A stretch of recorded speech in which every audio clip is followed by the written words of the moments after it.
तो चलिए बच्चों, अब पढ़ लेते हैं एमसीक्यू 4 को और देखते हैं कौन सा ऑप्शन इसमें करेक्ट होगा। बोला गया भाई साहब आपको, on selling an article for ₹48 a shopkeeper loses 20% in order to gain 20%, what would be the selling price. आपको बोला गया कि अगर आर्टिकल को बेचा जाता है 48 रुपीस में, आर्टिकल को अगर बेचा जा रहा है 48 रुपीस में, तो शॉपकीपर को क्या होता है, नुकसान होता है, लॉस होता है। कितने परसेंट का लॉस होता है? आपको बोला गया 20% का लॉस होता है।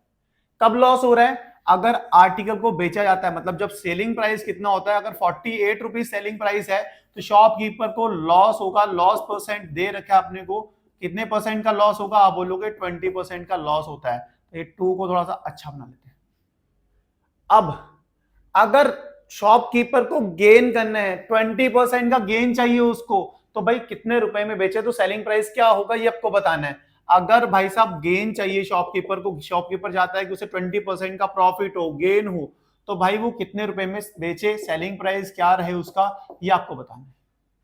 ये पहली कंडीशन अपने को दे रखी है, और दूसरी कंडीशन में हमें ये जो गेन परसेंट 20% है, इस पर सेलिंग प्राइस फाइंड करना है। सबसे पहले बच्चों करेंगे क्या, ये जो पहली कंडीशन है ना, इसकी हेल्प से हम कॉस्ट प्राइस फाइंड करेंगे, क्योंकि सीपी फाइंड करने का फॉर्मूला होता है 100/100 minus loss percent into SP. यहां पर पहली कंडीशन में ध्यान से देखो, सेलिंग प्राइस भी पता है, लॉस परसेंट भी पता है। अगर सेलिंग प्राइस और लॉस परसेंट को प्लेस कर दे तो हमारे पास क्या आ जाएगा, कॉस्ट प्राइस। और जो कॉस्ट प्राइस आएगा उसी का हम यूज करके सेलिंग प्राइस को फाइंड कर लेंगे सेकंड फॉर्मूले से। यही मैं करने वाला हूं। देखो कैसे करेंगे। सबसे पहले कॉस्ट प्राइस को निकालेंगे, फाइंड करेंगे, क्या होता है 100/100 माइनस लॉस परसेंट इनटू में एसपी। यही होता है फॉर्मूला। आप बोलोगे हाँ जी यही होता है।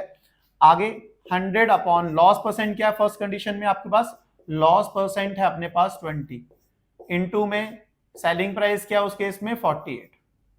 ठीक होगी बात? आप बोलोगे हाँ जी सही होगी बात। 100/100 में से 20 माइनस करते हैं, आता है 80 इंटू में 48। इस जीरो से ये जीरो कैंसिल, 8 6 होता है 48। सही होगी बात? आप बोलोगे हाँ जी। 6 10 60, मतलब कॉस्ट प्राइस अपने पास आ गया 60 रुपए। आर्टिकल का कॉस्ट प्राइस कितना है भाई, 60 रुपए। ये कॉस्ट प्राइस क्या होगा, सेकंड केस के लिए भी यही अप्लाई कर लेंगे, क्योंकि कॉस्ट प्राइस आर्टिकल का सेम ही रहता है। ठीक है, तो अभी यहाँ पे हमें क्या करना है, गेन परसेंट, इस पे सेलिंग प्राइस फाइंड करना है ना। सेलिंग प्राइस क्या होगा, तो सेकंड फॉर्मूले का यूज कर लो। सेलिंग प्राइस इक्वल्स टू होता है 100 plus gain percent upon 100 into में कॉस्ट प्राइस। आप बोलोगे सही है बात यार, यहाँ पे तो मक्खन मलाई हो जाएगा काम। मैंने कहा ठीक है भाई हो जाएगा। गेन दे रखा है, गेन परसेंट कितना है भाई, आप बोलोगे 20 दे रखा है। मैंने कहा प्लेस कर दो अपॉन में 100। कॉस्ट प्राइस हमने निकाल ही लिया था 60, प्लेस कर दिया।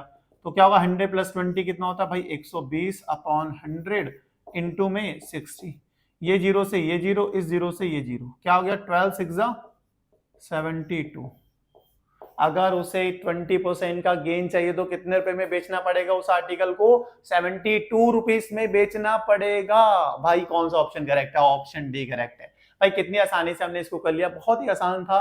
बस ये समझना है कि भाई पहले केस में बोला गया था अगर 48 रुपीस में अगर बेचता है शॉपकीपर तो 20% का लॉस होता है उसे। तो यहां से इस केस की हेल्प से हमने कॉस्ट प्राइस फाइंड कर लेना है उस आर्टिकल का। कॉस्ट प्राइस का पता लगता ही हमें अब सेलिंग प्राइस बताना है कि भाई 20% का गेन चाहिए तो सेलिंग प्राइस क्या रहेगा। तो इस फॉर्मूले में प्लेस कर दो गेन परसेंट और कॉस्ट प्राइस को, सेलिंग प्राइस आ जाएगा। यही था हमारा क्वेश्चन। होप समझ में आया होगा। समझ में आया तो वीडियो को लाइक, चैनल को सब्सक्राइब करना, ज्यादा से सपोर्ट करो। मेंबरशिप नहीं लिया तो मेंबरशिप ले लो। मिलते हैं नेक्स्ट वीडियो में नेक्स्ट एमसीक्यू के साथ। तब तक के लिए bye bye, good night, take care.